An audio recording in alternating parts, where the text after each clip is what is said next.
Di antara hal-hal sebab-sebab syar'i yang membolehkan seorang wanita minta cerai telah disebutkan oleh para ulama. Di antaranya seperti akhlak suami yang buruk terhadap sang istri. Ya, akhlaknya buruk. Suaminya ini rajin sholat. Dia rajin sholat. Dia berpuasa, puasa sunnah. Ya, dia senang bersedekah, tapi akhlaknya buruk terhadap istrinya. Bahkan bisa jadi suaminya ini akhlaknya baik sama orang lain, tapi sama istrinya akhlaknya buruk, suka menghina, ya, suka menampar istrinya. Dan ini kadang terjadi karena sang suami tidak cinta kepada istrinya. Tatkala sang suami tidak cinta kepada istrinya, aneh ini, dia sama orang lain baik. Ya, kenapa sama istrinya tidak baik? Dia tidak suka sama istrinya. Sehingga apa? Tatkala dia tidak suka, maka dia melampiaskan dengan kemarahan, kejengkelan, tidak menghargai sang istri. Sehingga ucapan-ucapan kotor, penghinaan selalu dia ya lepaskan untuk istrinya. Dihinalah istrinya, dikata-katainlah istrinya, bahkan dipukullah istrinya. Nah, kalau kondisi suami seperti ini, berarti akhlaknya buruk meskipun agamanya baik. Meskipun agamanya baik, waktunya sholat dia sholat, waktunya dia sedekah, waktunya puasa dia puasa, bahkan mungkin dia sholat malam. Tetapi sama istrinya akhlaknya buruk, maka boleh bagi sang istri untuk minta cerai dari suaminya. Ini sebab yang pertama, akhlaknya buruk. Perkara yang kedua yang bolehkan seorang wanita minta cerai adalah sebaliknya. Sebaliknya, akhlaknya baik tapi agamanya buruk. Akhlaknya Masya Allah manis sama istrinya, ya ramah sama orang lain, sopan terhadap mertua, akhlak luar biasa. Tapi agamanya buruk, ya. Melakukan dosa-dosa, kadang berzina, kadang minum bir, dia tidak ganggu orang lain. Tapi dia agamanya buruk, tidak sholat, suka nonton film porno misalnya, kemudian suka misalnya berjudi misalnya. Ini suami yang akhlaknya agamanya buruk. Akhlaknya baik tapi agamanya buruk. Tentunya tidak semua orang wanita, seorang istri bisa sabar menghadapi suami seperti ini. Dia sholat, suaminya tidak sholat. Dia sedih, dia tidak kuat melihat suaminya seperti itu. Suaminya berjudi, suaminya minum khamar. Suaminya baik, tidak pernah menampar dia, tidak pernah menghina dia. Suaminya sangat cinta kepada dia, tapi dia terbawa oleh syahwatnya sehingga dia melakukan dosa-dosa besar. Maka suami yang seperti ini, seorang wanita boleh minta cerai dari suaminya, ya. Karena bisa dikhawatirkan suatu saat istrinya terbawa bermaksiat bersama apa? Suaminya. Suaminya maksiat di rumah, akhirnya ajak istrinya minum bir misalnya. Istrinya terbawa minum bir misalnya. Atau suaminya mungkin nonton film porno, akhirnya ajak istri nonton film porno, akhirnya terjerumus. Ya, akhirnya dia tidak ingin terjerumus dalam dosa-dosa, maka boleh bagi dia untuk minta cerai. Suaminya tidak sholat, ya lama-lama akhirnya dia pun jadi malas melihat suaminya tidak sholat, dia pun ikut-ikutan tidak sholat. Maka suami yang seperti ini agamanya buruk meskipun akhlaknya baik, maka seorang wanita boleh minta cerai dari suami yang seperti ini. Perkara yang ketiga, sebab syar'i yang bolehkan seorang wanita untuk minta cerai, yaitu jika seorang suami tidak menunaikan hak utama sang istri, hak primer sang istri. Apa hak primer sang istri? Yaitu nafkah misalnya. Nafkah, kemudian pakaian. Wa 'alal mauludi lahu rizquhunna wa kiswatuhunna bil ma'ruf. Kata Allah Subhanahu wa taala, dan bagi suami yang dilahirkan anaknya baru lahir, wajib bagi mereka untuk memberikan nafkah kepada istrinya dan memberikan pakaian kepada istrinya. Ini kebutuhan primer, ya. Kemudian juga seperti misalnya tidak mengurus anak-anak. Di antara kebutuhan primer sekarang apa? Anak-anak makan, nafkah, belikan pakaian buat anak-anak juga, kemudian sekolah. Sekolah sekarang menjadi kebutuhan apa? Kebutuhan primer.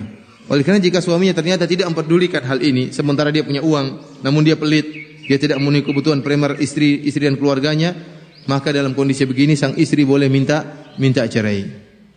Sebab yang keempat di antara sebab yang bolehkan seorang istri minta cerai, yaitu jika suami ternyata tidak bisa berhubungan dengan istrinya dengan baik. Tidak bisa menggauli, tidak bisa memenuhi kebutuhan biologis istrinya dengan baik. Karena mungkin ada sebab-sebab tertentu, contohnya suaminya cacat, ya, atau suaminya misalnya impoten, atau suaminya misalnya lemah syahwat, atau suaminya misalnya dia tidak ada cacat, tidak ada penyakit, tapi tidak pernah berhubungan dengan istrinya, atau tidak adil dalam mabit, ya. Dia punya 2 istri, kemudian istri kedua 5 hari, istri pertama cuma 2 hari misalnya, ya. Ini tidak benar. Itu pun 2 hari cuma capek tidur, tidak berhubungan, ya, karena sudah capek dengan 5 hari dengan istri kedua. Istri pertama cuma numpang tidur, ya. Seperti ini Berarti dia tidak bisa memenuhi kebutuhan biologis istrinya. Boleh bagi sang istri untuk minta cerai. Karena bagaimanapun sang istri juga punya kebutuhan. Sebagaimana seorang laki punya kebutuhan biologis, seorang wanita juga punya kebutuhan biologis. Seorang suami hendaknya memperhatikan masalah ini. Dan pendapat yang benar dalam hal ini sebagaimana penjelasan para ulama al-muhaqqiqin, bahwasanya wajib juga bagi sang suami untuk memenuhi kebutuhan istrinya. Adapun pendapat fuqaha, para ahli fikih yang mengatakan wajib sekali dalam 4 bulan, ini pendapat yang lemah, ya, tanpa dalil, tidak ada dalilnya, ya.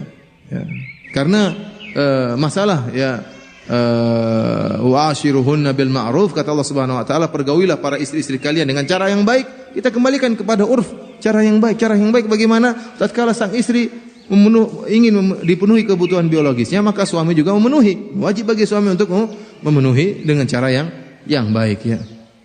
Oleh karena jika kemudian sang istri disia-siakan, tidak digauli sama sekali, ya, maka apa fungsinya dia menjadi istri? Bagaimana dia bisa menundukkan pandangannya? Sebagaimana lelaki juga butuh menundukkan pandangan, sebagaimana lelaki juga butuh menjaga kemaluannya, demikian juga seorang istri, seorang wanita butuh untuk menjaga pandangannya dan juga butuh untuk menjaga kemaluannya. Kemudian di antara perkara yang bolehkan seorang wanita minta cerai, yaitu perkara yang kelima, yaitu sang wanita sama sekali tidak membenci suaminya. Hanya saja sang wanita khawatir tidak bisa menjalankan kewajibannya sebagai istri, sehingga tidak bisa menunaikan hak-hak suaminya dengan baik. Contohnya apa? Seorang istri, dia ingin berbakti kepada ayahnya. Ayahnya sudah tua, dalam keadaan sakit. Ibunya juga sudah tua, dalam keadaan sakit. Sementara tidak ada anak yang bisa dia harapkan kecuali wanita ini.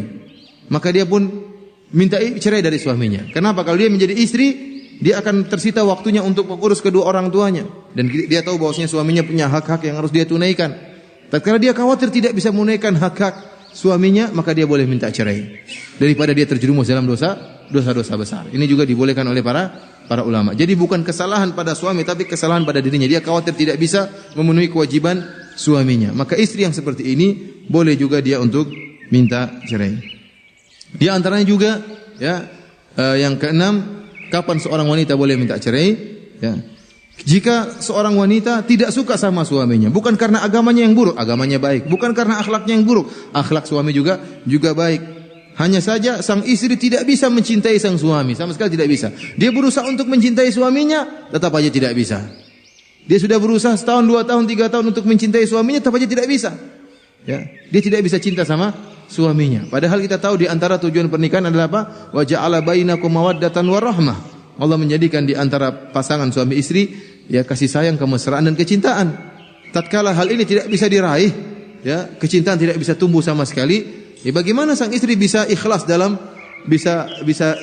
melayani suaminya sementara dia tidak cinta sama suaminya? Sulit. Bagaimana kemudian sang istri bisa menundukkan pandangannya sementara dia tidak cinta sama suaminya? Maka dia masih terus dalam hatinya berharap mencari lelaki yang lain. Dalam kondisi seperti ini, boleh bagi sang istri minta cerai. Ini dibolehkan dalam syariat. Ikhwani fillah azanillahu iyyakum, Ibnu Qudamah rahimahullah dalam kitab Al-Mughni berkata, "Wa jumlatul amri annal mar'ata idza karihat zawjaha li khuluqihi aw khalqihi aw dinihi aw kibarihi aw dha'fihi aw nahwi dzalik wa khashiyat alla tuaddi haqqallahi fi ta'atihi jaza laha an tukhali'ahu bi'iwadin taftadi bihi nafsaha."